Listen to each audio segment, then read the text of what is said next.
სააკაშვილმა საოცრად მოახერხა მისი აბსოლუტურად არაადეკვატური, გაუაზრებელი, არადიპლომატიური განცხადებებით წყობილებიდან გამოეყვანა რუსეთის მთავრობა და ეს მოხდა არც ომამდე მოხდეს და კარგად მინდათ რომ დააფიქსიროთ. Действия грузинских властей в Южной Осетии это, конечно, преступление. И прежде всего это преступление против своего собственного народа.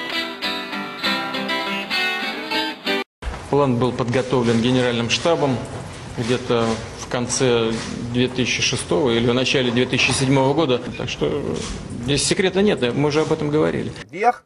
Ყველა მიცით და არაფერი საკამათო არ არის. ემზადებოდნენ რუსები რამდენიმე წლით ადრე და მე უფრო დავეხმარები მათ.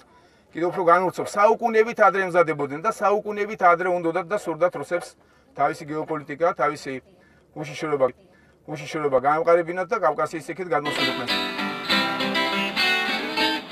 საუკუნეებით ადრეც კი ეს ნორმალურია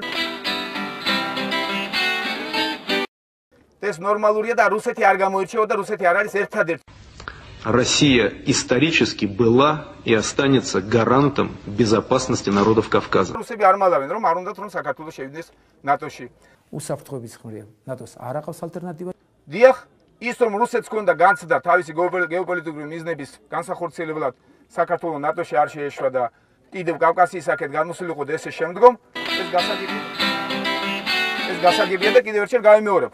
ჩვენ სხვა მეზობელ სახელმწიფოებსაც შეიძლება კონდეს რაღაც სურვილი ჩვენი ტერიტორიების მიმართ. ვალდებული ვართ დავალაგოთ ურთიერთობები რუსეთთან და ჩვენ ამას აუცილებლად გავაკეთებთ. რუსები არ მალავენ, რომ არ უნდათ რომ საქართველოს შევიდეს ნატოში. იმედი მაქვს ინტერესთა თანხმდრის.